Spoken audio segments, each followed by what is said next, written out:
Innal hamdalillah nahmaduhu wa nasta'inuhu wa nastaghfiruhu wa na'udzu billahi min shururi anfusina min sayyiati a'malina may yahdihillahu fala mudilla lahu wa may yudlil fala hadiya lahu asyhadu an la ilaha illallah wahdahu la syarika lahu wa asyhadu anna Muhammadan abduhu wa rasuluh.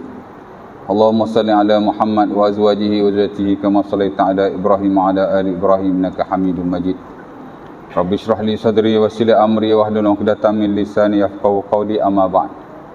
Syukur kepada Allah Subhanahu Wa Taala kerana pada malam ini sekali lagi sama-sama dapat kita berkumpul di suara kita dan akan kita sambung kursus kita yang telah lalu daripada fiqhul muamalah dalam bab jenis-jenis harta dari sudut perolehannya.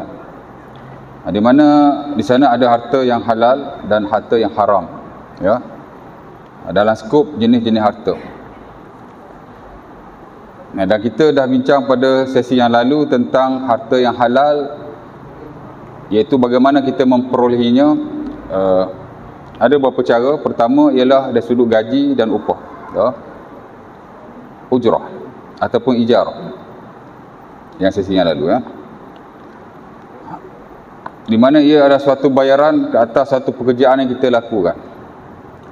Jika bayarannya tetap dan of course lah pekerjaannya tetap, maka ia disebut sebagai gaji. Jika di atas suatu pekerjaan yang agak berbeza, di mana ia bukanlah suatu pekerjaan yang tetap, hanya untuk bayaran di atas satu pekerjaan yang tertentu, maka ia disebut sebagai upah. Nanti ada babnya, itulah babul ijarah, ya. Ala kulli hal, ia ada satu cara kita memperoleh harta dengan cara yang halal, kerana memang kita dituntut supaya mencari, mengumpul dan mendapatkan harta dengan cara sedemikian, ya. Baik, pada malam ini kita nak masuk cara yang kedua untuk kita memperolehi dan mendapatkan harta yang halal. Di mana saya notakan di sini hadiah, sedekah dan hibah, ya. Saya baca dulu. Pertama, sedekah ialah pemberian semata-mata mendapatkan pahala dan balasan daripada Allah Subhanahu Wa Taala, khususnya di akhirat, ya. Saya mulakan dengan sedekah lah. Kemudian sedekah, kemudian hadiah, kemudian hibah, ya. Ia amat-amat digalakkan di sisi syarak, ya. Nabi SAW bersabda, bersedekah itu tidak akan mengurangkan pahala. Hadis riwayat Imam Tirmizi rahimahullah daripada Abu Hurairah. Manakala sedekah pula ialah pemberian kepada fakir miskin, orang-orang yang memerlukan dan orang-orang yang tidak bernasib baik. Ia di atas dasar kasih sayang, penghormatan, silaturahim dan seumpamanya. Ia juga boleh melibatkan kaum kerabat, sahabat handai dan jiran tetangga. Nabi SAW bersabda, salinglah memberi hadiah di antara kamu, nescaya kamu akan saling berkasih sayang, ya. Hadis Al-Baihaqi daripada Abu Hurairah, dan ia adalah hadis yang sahih. Dan baginda SAW sendiri adalah orang yang suka dan sering memberi hadiah pada orang lain. Manakala hibah pula ialah pemberian untuk memanfaatkan si penerima daripada harta yang kita miliki, dan kebiasaannya ia melibatkan harta yang besar, berbeza dengan sedekah dan hibah, dan hadiah. Dan kebiasaannya hibah dilakukan juga ke atas ahli keluarga dan sanak saudara yang terdekat.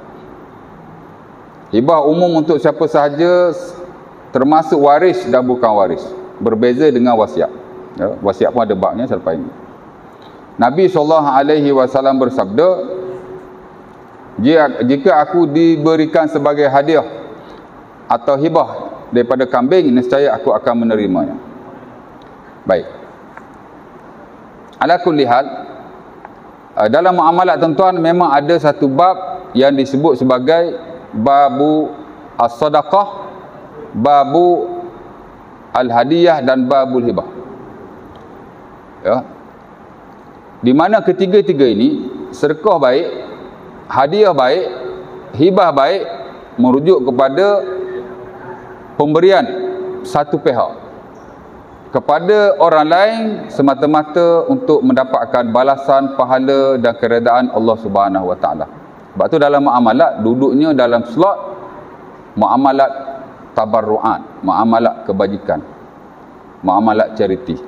Dan kalau tuan-tuan ingat dulu-dululah, ya, peringkat awal kita belajar tajuk ini atau subjek ini, saya dah terangkan kepada tuan-tuan tentang kategori umum muamalat, di mana muamalat ni ada dua. Pertama, muamalat tijariyah ataupun muamalat komersial yang memang basically based on profit ataupun disebut sebagai profit oriented. Dalam konteks ini kita panggil muamalat komersial lah, yang melibatkan keuntungan lah, ya. Dan kebiasaannya ia melibatkan pertukaran antara dua pihak. Ya, hak komersial ni dia mesti pertukaran. Contohnya jual beli. Untuk apa kita lakukan jual beli? Peniaga of course lah nak dapatkan keuntungan, dan kita nak dapatkan balasan daripada wang yang kita bayar kepadanya. Pertukaran. Saya bagi duit, awak bagi barang. Ya tak? Ataupun boleh jadi juga saya bagi barang, awak bagi barang. Dan termasuk juga saya bagi duit, awak bagi duit. Pasal tiga bentuk ni disebut sebagai jual beli. Kalau barang dengan barang, kita panggil barter system tu kan. Dalam fiqh kita sebut bi' al-muqayyadah. Sil'atun bi sil'atin, iwadun bi iwadin. Saya bagi barang, awak pun bagi barang. Yang mana kebiasaannya ini bentuk jual beli pada zaman terdahulu lah. Walaupun pada hari ini ia masih dipraktikkan. Dan masih sesuai kalau kita nak lakukan sesama kita. Ya. Saudara saya tuan-tuan, gaya orang muda kan. Dia tukar kereta sama-sama dia je. Saya persona, awak berdana. Swap macam tu je. Tapi tukar nama lah, geran apa semua kan. Ya. Itu dipanggil muqayyadah, barter system. Hari ni pun boleh diamalkan dan sebahagian orang masih melakukan. Ya. Tapi pertukaran, betul tak? Jual beli juga tu. Jual beli barang dengan barang juga jual beli. Apa-apa yang melibatkan pertukaran, sebahagiannya ada jual beli dah tu. Ya. Of course lah jual beli pada hari ni duit dengan barang. Ataupun barang dengan duit. Saya bagi duit, awak bagi barang. Saya bagi barang, awak bagi duit. Pertukaran kan. Mesti ada profit di situ. Mesti ada untung. Biasa peniaga lah. Pembeli tak tahu untung kat mana kan. Untung dapat barang kita lah. Tapi peniaga dia nak duit. Mana ada orang peniaga nak rugi. Ya tak? Sebab itu perniagaan dalam konteks untung dan rugi ada tiga kategori yang lain. Kebiasaannya orang buat perniagaan ni memang nak dapat untung lah. Sama ada diberitahu modal atau tidak. Ya. Oh ni saya beli RM10 ni. Saya jual lah kat awak RM15, saya ambil untung RM5. Ada peniaga yang melakukan sedemikian. Tapi tak wajib. Dia tak wajib bagi tahu kita modal dia berapa. Tapi dia boleh beritahu. Dan harus untuk dia beritahu. Dan dalam setengah-setengah kes digalakkan dia untuk dia beritahu. Ketelusan akad dia panggil. Sebab itu di perbankan hari ni dia buat jual beli jenis tu yang disebut sebagai murabahah. Murabahah ni dia kontrak asal dia tawarruk. Dalam tawarruk tu ada murabahah. Murabahah ni maksudnya kita tahu kos belian berapa, kita tahu kos barangan berapa dan berapa keuntungan yang diperolehi oleh penjual. Tentu ada buat pembiayaan rumah, pembiayaan kenderaan yang Islami tu kan. Betul tak? Dia bagi tahu tuan-tuan dia jual ni berapa dia ambil untung. Biasanya dia bagi tahulah. Harga dia sekian-sekian. Keuntungan yang dia ambil 2% every year. Itu bentuk murabahah lah, di mana diberitahu berapa harga asal ataupun berapa keuntungan yang dia ambil. Ya. Ada juga jenis jual beli yang tak ambil untung. Dalam fiqh kita panggil tauliyah. Tauliyah ni saya beli RM10, saya jual RM10. Yang mana jarang orang melakukannya. Tapi boleh buat. Mungkin dalam banyak-banyak customer kita tu banyak kita ambil untung lah ya. Tapi sebahagiannya kita bagi harga modal aja. Dah member mari beli, sekali-sekala bagi dah harga modal. Ya tak? Ya. Ataupun cara dia nak tarik pelanggan ke, itu dipanggil tauliyah. Ulama kita dah klasifikasi dah. Kalau ambil untung dia panggil lagu ni. Kalau tak ambil untung dia panggil lagu ni. Dan boleh jadi juga ada peniaga ataupun ada penjual dia tak ambil untung, dia rugi pula. Barang beli RM10, dia jual RM8. Dah memang baik beli. Hak tadi baik juga, dia bagi harga kos lah. Hak ni baik lagi. Dia bagi harga lebih rendah daripada kos yang dia keluarkan. Itu kita sebut dalam fiqh bi' wadi'ah. Wadi'ah ni maksudnya dia jual lebih rendah daripada apa yang dia beli. Dia sudut kosnya. Boleh, harus. Malah dalam setengah-setengah kes digalakkan. Ya. Ada kepentingan tersendiri. Mungkin kalau tuan-tuan terlibat dengan marketing, pemasaran, ada kalanya betul-betul jual beli, seumpama ini dia ada masalah dan kepentingannya yang tersendiri. Ala kulli hal, jual beli memang profit oriented. Ya. Mana ada orang meniaga tak nak untung, ya tak? Begitu juga dengan sewaan. Mana ada orang sewa tak payah bayar, duduk aja. Ya. Mesti bayar sewa.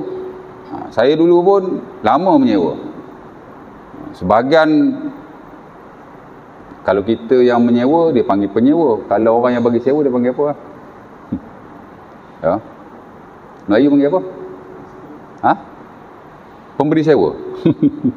Bahasa Melayu pun tak tahu kan. Apalah. Tak kisahlah kan nak panggil apa pun. Tapi sebab saya tak tahu tu saya tanya. Kita penyewa, kemudian pemilik harta yang memberi sewaan kepada kita, mesti dia nak untung. Betul tak? Ya.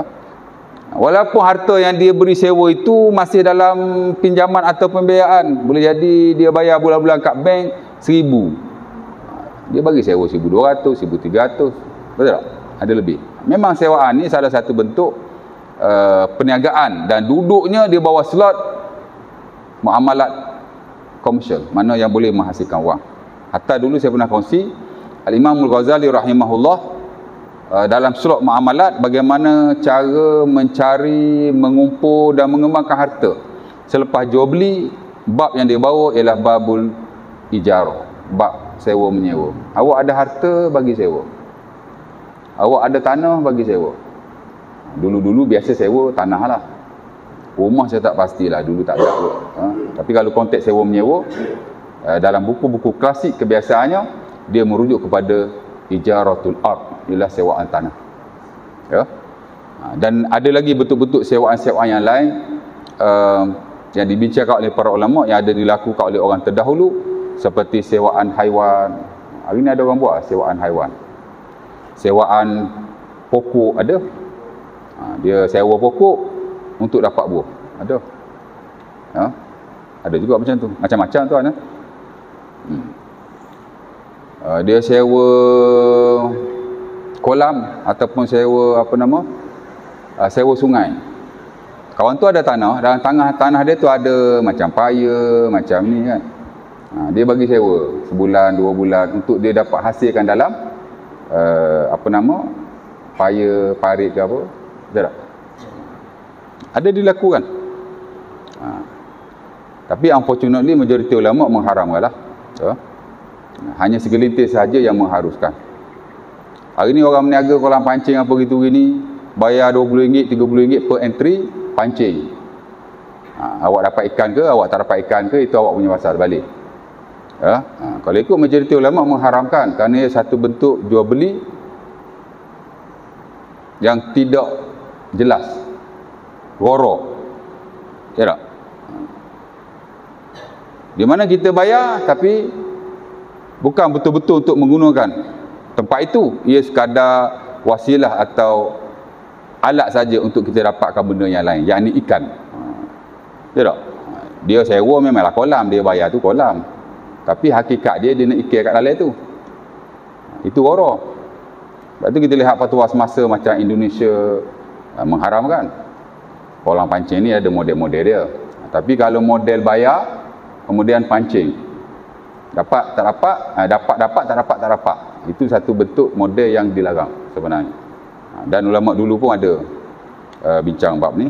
Kerana mereka juga memberi sewaan kolam, parit, bahkan sungai di dalam tanah-tanah mereka. Kita tak tahulah. Saya ingat tak ada fatwa rasmi lagi bab tu. Dan saya personally tanya Mufti Selangor tentang fatwa berkaitan dengan kolam-kolam pancing ini. Dia kata tak ada.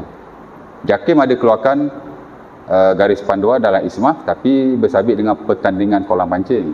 Tapi kolam pancing itu sendiri tak ada. Ala kulli hal, saya tak nafi sebahagian mengatakan harus. Kita bayar some amount and then kita pancing kan. Kerana dia kata itu ijarah, itu sewaan. Kita sewa tempat. Ia satu bentuk bayaran ke atas servis yang diberikan. Kita pakai fatwa siapa tu? Ibn Taymiyah. Kerana beliau antara ulama yang mengharuskan sewaan-sewaan sebegitu. Sewaan kolam untuk dapatkan ikan.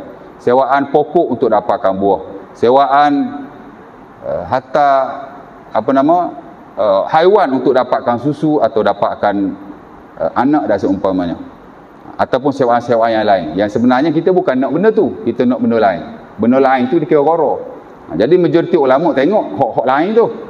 Dia sewa tempat, hak dia nak ikan, mana ikannya? Ghara, haram. Dia sewa haiwan, tapi dia bukan nak haiwan tu, dia nak susu haiwan tu. Mana susu haiwan tu? Tak dapat ditentukan. Ghara. Tahu ghara kan? Saya dah pernah ulas dulu ghara ni. Ghara ni makna apa-apa yang kita nak lakukan urusan muamalat, dia mesti certain, dia mesti jelas. Barang tu kalau berat dia berapa, kalau sukatan dia berapa, ukuran dia berapa, amount dia berapa. Ini kita tak tahu. Dia sewa haiwan, tapi kerana dia nak susu tu berapa banyak yang dia nak. Patut dia nak jual susu, dia kena perah susu tu. RM10 satu tin, RM10 satu mangkuk, RM10 tak apa. Tapi jualan begitu tak boleh. Dia melihat kepada maksud jual beli tu.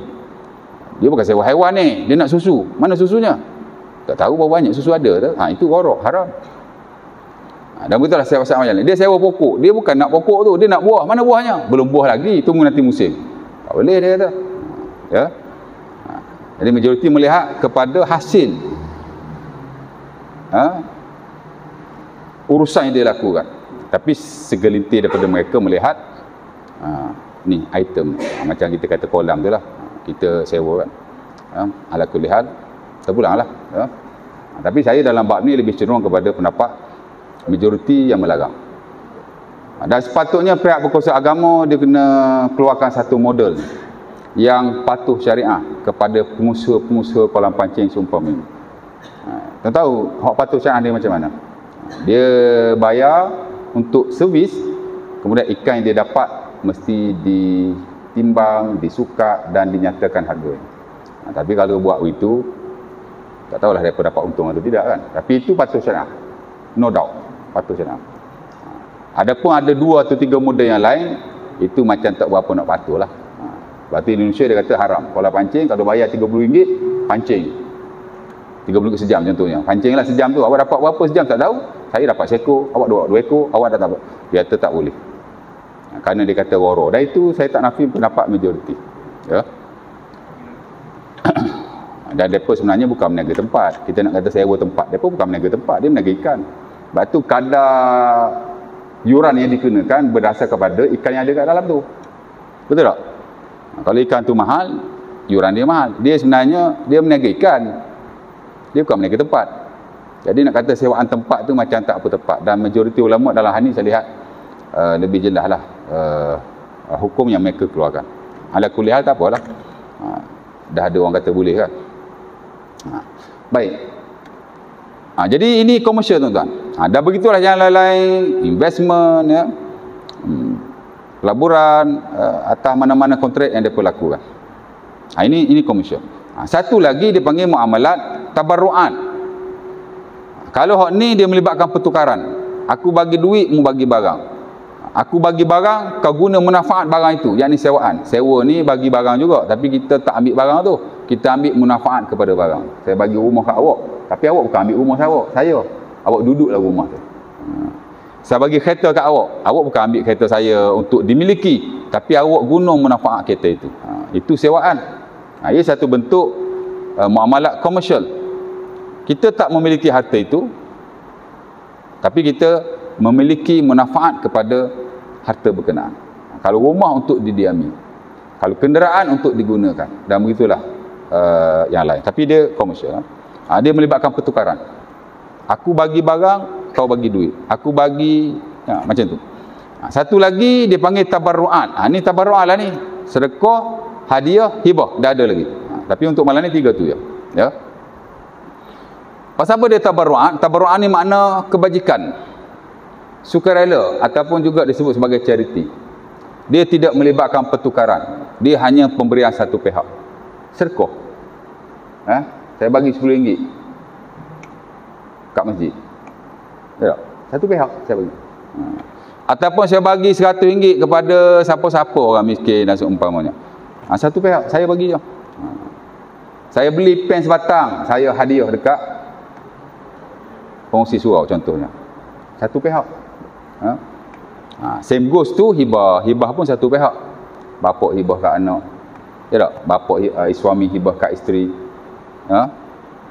Dia melibatkan satu pihak. Lagi anyway tiga ataupun secara kesimpulannya tiga ni dia melibatkan satu pihak. Sedekah baik, hadiah baik, hibah baik. Secara umumnya ketiga-tiga ni sama je tuan-tuan. Pemberian dan dia satu pihak. Bukan pertukaran dan semata-mata untuk dapat keredaan daripada Allah. Walau bagaimanapun ulama kita membeza-bezakan dalam konteks muamalah.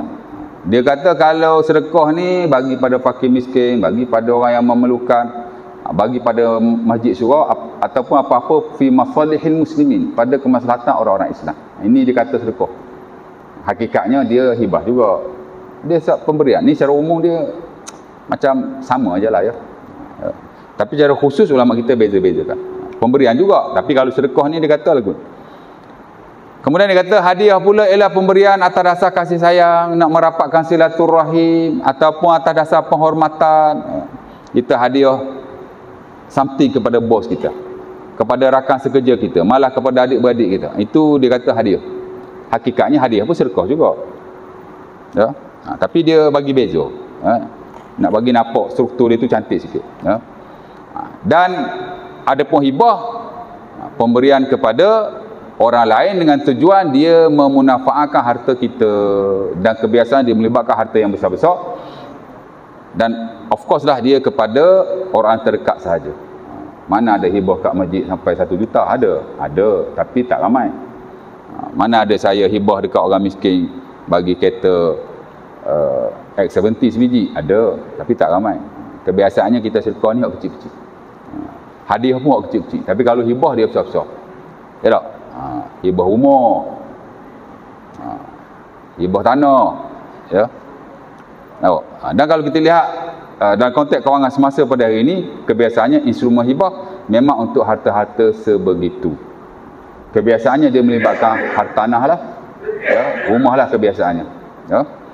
Dan dia merupakan satu pensyariatan Allah Subhanahu Wa Taala, sama saja dengan sedekah dan hibah. Itu dia punya beza, ya.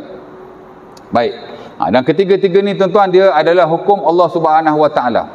Dan masing-masing ada kepentingan masing-masing. Kenapa Allah Taala mensyariatkan sedekah? Kerana memang ada orang lain yang memerlukan bantuan daripada kita. Ya, orang fakir miskin dia perlu bantuan daripada orang lain. Dan bantuan itu disebut sebagai sedekah. Dan Allah Taala dalam Quran banyak sebut ayat tentang sedekah.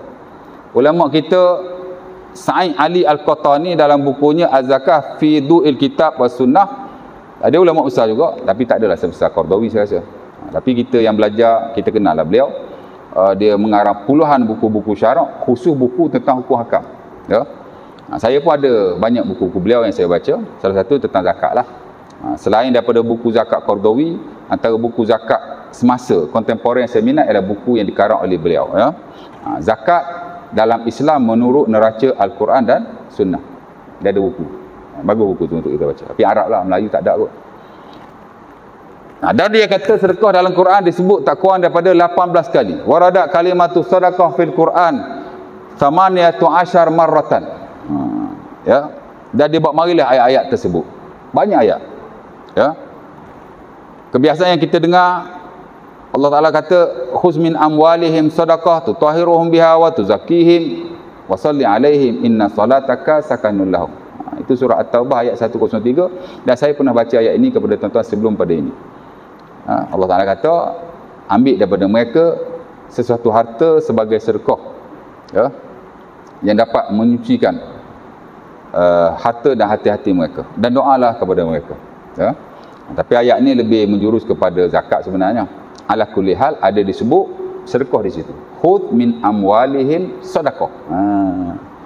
Tapi zakat-zakat pun sedekah juga. Cuma zakat ni dipanggil sedekah wajib. Ya. Tuan-tuan belajar bab zakat, Allah Ta'ala kata, macam mana pembagian zakat tu?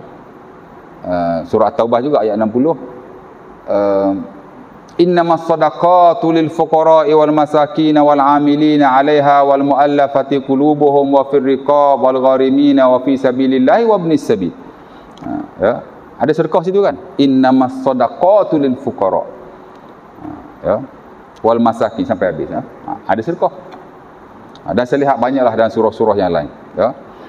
Al-Baqarah saja ada beberapa ayat yang saya tak perlu bacalah. Dan kadang-kadang Allah Ta'ala tak guna perkataan sedekah, tapi Allah Ta'ala guna perkataan infak. Ia juga merujuk kepada sedekah. Ala kulli hal, Allah Ta'ala amat menggalakkan supaya kita bersedekah, sama ada kepada fakir miskin, sama ada pusat-pusat orang Islam seperti masjid dan surau, sama ada kepada Baitul Mal atau seumpamanya. Same goes to hadiah. Hadiah pun sama juga. Cuma saya tak dapatilah dalam Quran ada ayatnya atau tidak. Tapi dalam hadis Nabi memang banyak. Bahkan Nabi SAW menerima hadiah dan baginda membalasnya dengan hadiah yang lain. Nabi orang bagi, kadang-kadang dia balas. Memang kita kalau orang bagi something, kita balas balik. Itu digalakkan, disunahkan. Kerana Nabi yakbalul hadaya wa yutibu alaiha. Kata Aisyah dan Sunnah Abi Daud, Nabi sering menerima hadiah dan Nabi membalasnya, yakni dengan hadiah yang lain. Ya. Dan Nabi dalam banyak hal memerintahkan kita supaya sering memberi hadiah sesama kita. Tahaddu tahabbu. Berilah hadiah sesama kamu, nescaya kamu akan sering berkasih sayang sesama kamu. Dan pernah ada dalam sejarah tuan-tuan, ada seorang yang betul-betul tak suka pada Nabi. Nama dia Safwan bin Umayyah. Umpamanya dia akanlah Sahih Muslim. Ya. Tapi dia tak jahatlah macam Abu Jahal, macam Abu Lahab. Tapi dia memang tak suka kat Nabi. Ya. Dan dia sebut kana abghadun nasi ilayya Rasulullah. Dulu-dulu orang yang paling aku benci ialah Rasulullah. Tak suka Nabi. Famazala yu'tini hatta sara ahabban nasi ilayya. Maka Nabi SAW sentiasa memberi kepadaku, sehingga baginda telah menjadi orang yang paling aku sayang.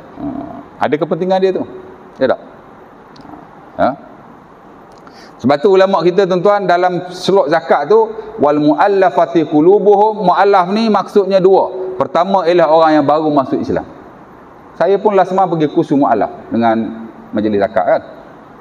Kebiasaannya mu'alaf ni menurut definisi mereka ialah orang yang baru masuk Islam within 5 years. Mana dalam lingkungan 5 tahun.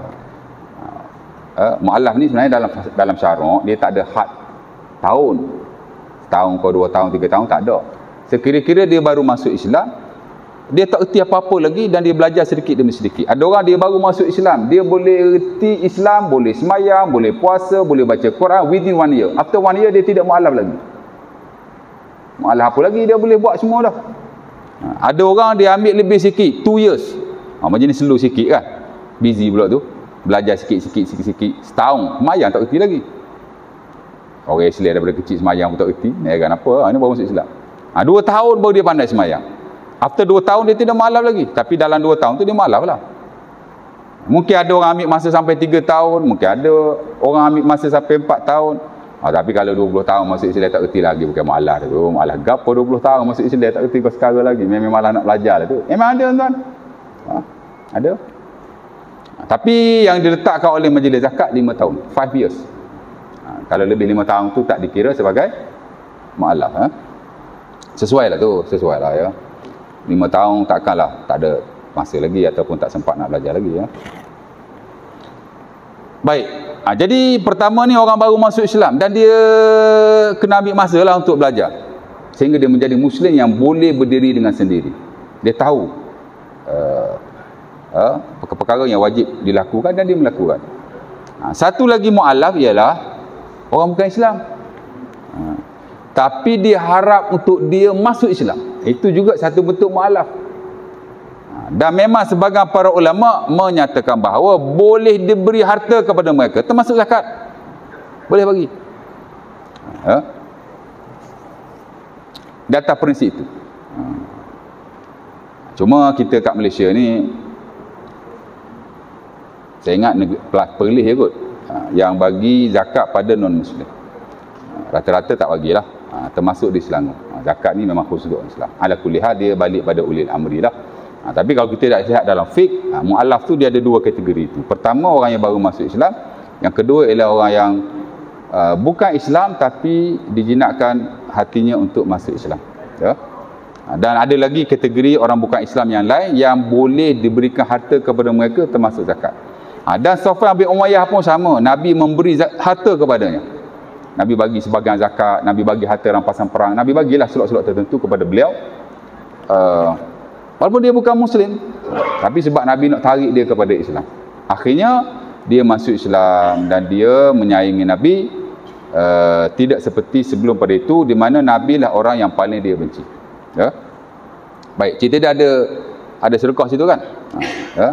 Kemudian ada lagi lah banyak ayat yang lain yang menurut infak. Baik, hadiah kan? Jadi hadiah bagi. Ya. Okey, kemudian yang ketiga hibah. Hibah ni dia beza sikit tuan-tuan.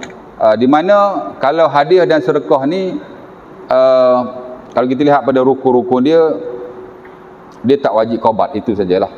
Adapun hibah ni dia wajib qaubat. Dan hari ni tuan-tuan, hibah memainkan peranan penting dalam industri kewangan.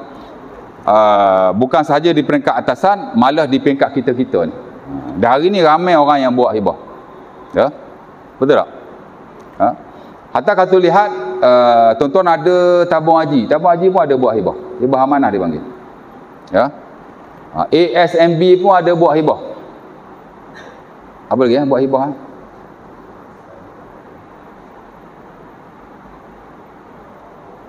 Insurans pun ada buat hibah. Ya. Terutama insurans kematian lah, takaful hibah kan. Dia juga menggunakan prinsip hibah. Dan mungkin lagi ada yang lain lah. Itu peringkat atasan. Isyak dah saya? Belum lagi. Tapi hak depa tu biarlah kan. Depa buat, depa orang kewangan, ya, dia nak memastikan kewangan dan seumpamanya. Di peringkat kita, kalau kita nak buat hibah dalam setengah-setengah keadaan, itu yang terbaik. Ya. Isyak? Isyak belum? Isyak lah. Azan dulu, lepas tu sambung 5 minit.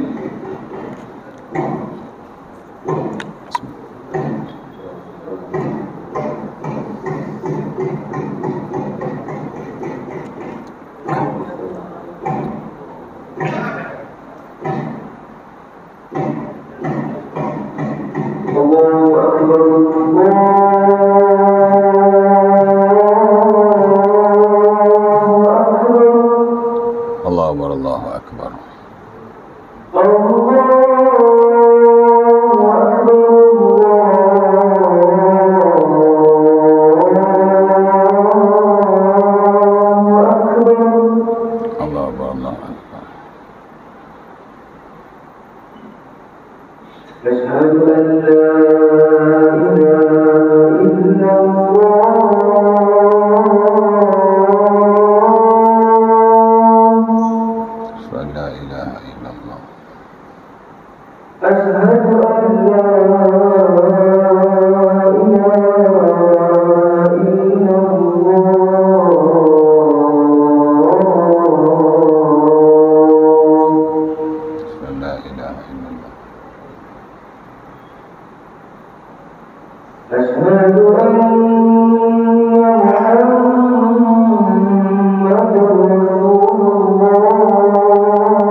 La haula wala quwwata illa billah.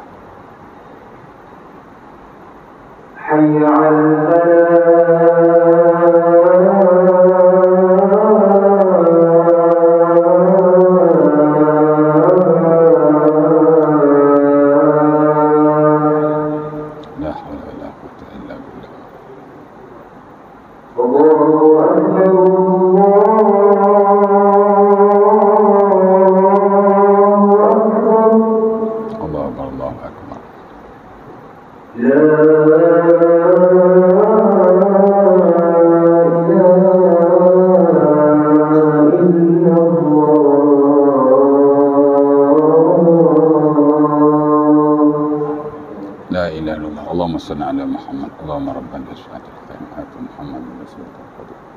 Wa ba'athna kauna sunnata. Allahumma inni as'aluka al-afiyah fid dunya wal akhirah. Okey, baik.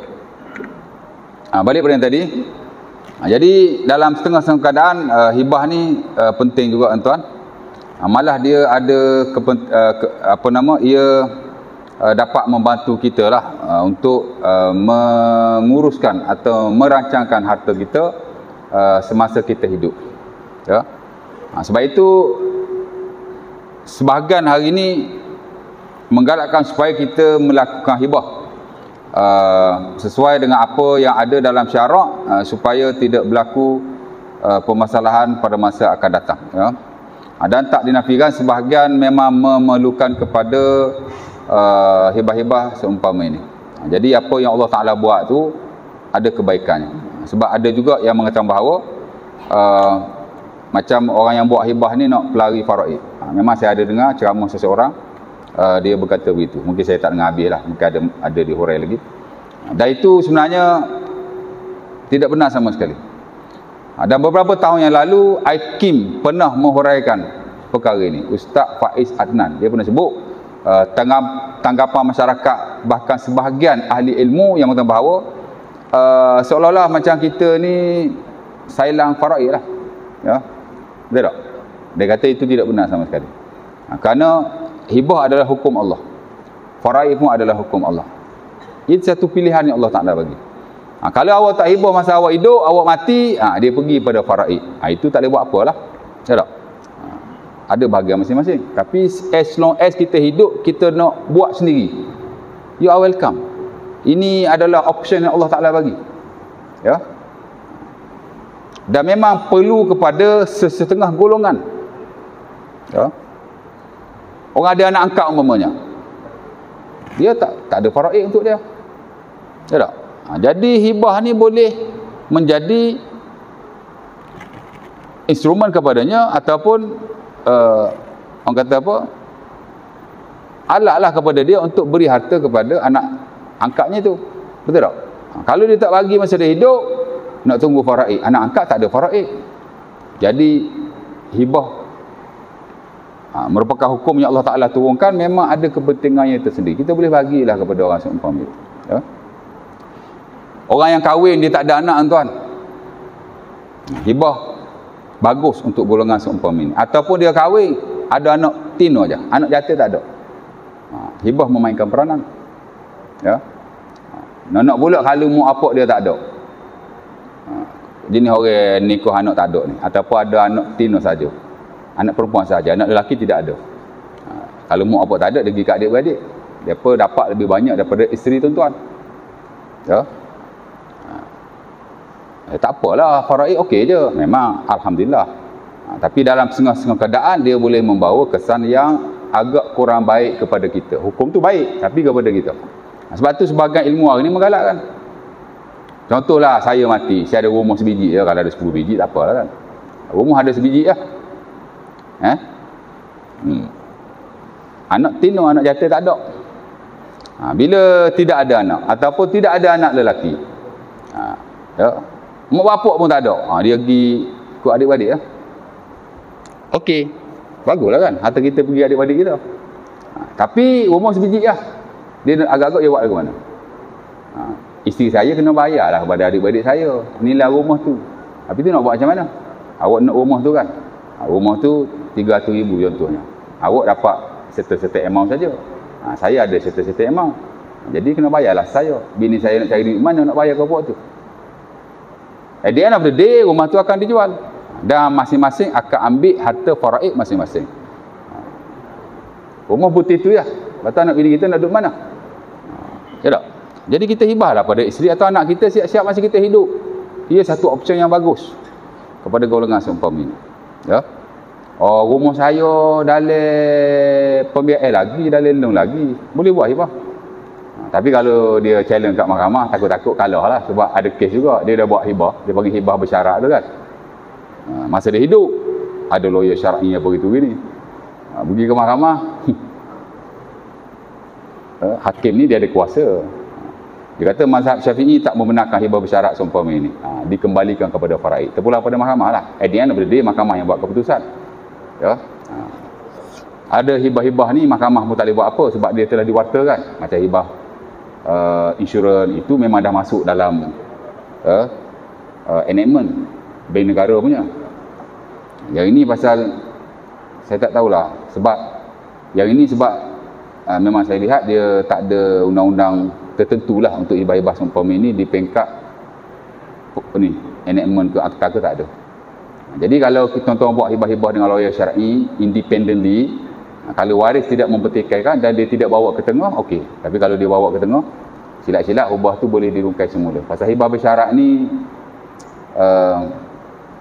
dia satu bentuk hibah yang majoriti tidak membenarkan. Tapi di atas dasar tertentu dalam konteks hari ni sebagian ulama membenarkan. Tengoklah macam mana. Ala kulli hal dia satu instrumen yang penting. Jadi kita aturlah siap-siap bagaimana. Lebih tu bagilah. Menurut faraid setelah kita mati nanti.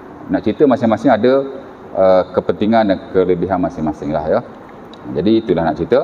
Jadi apa-apa harta yang tuan-tuan dapat melalui sedekah, melalui hadiah, melalui hibah, ia adalah harta yang diperolehi secara halal ya. Dan kita boleh memanfaatkannya secara halal juga insya-Allah taala. Next nanti kita masuk harta yang ketiga yang halal, itulah harta wasiat. InsyaAllah after raya lah. Aku Lekar Azhar, Assalamualaikum warahmatullahi wabarakatuh. Kita tangguhkan majlis kita dengan tasbih kafarah.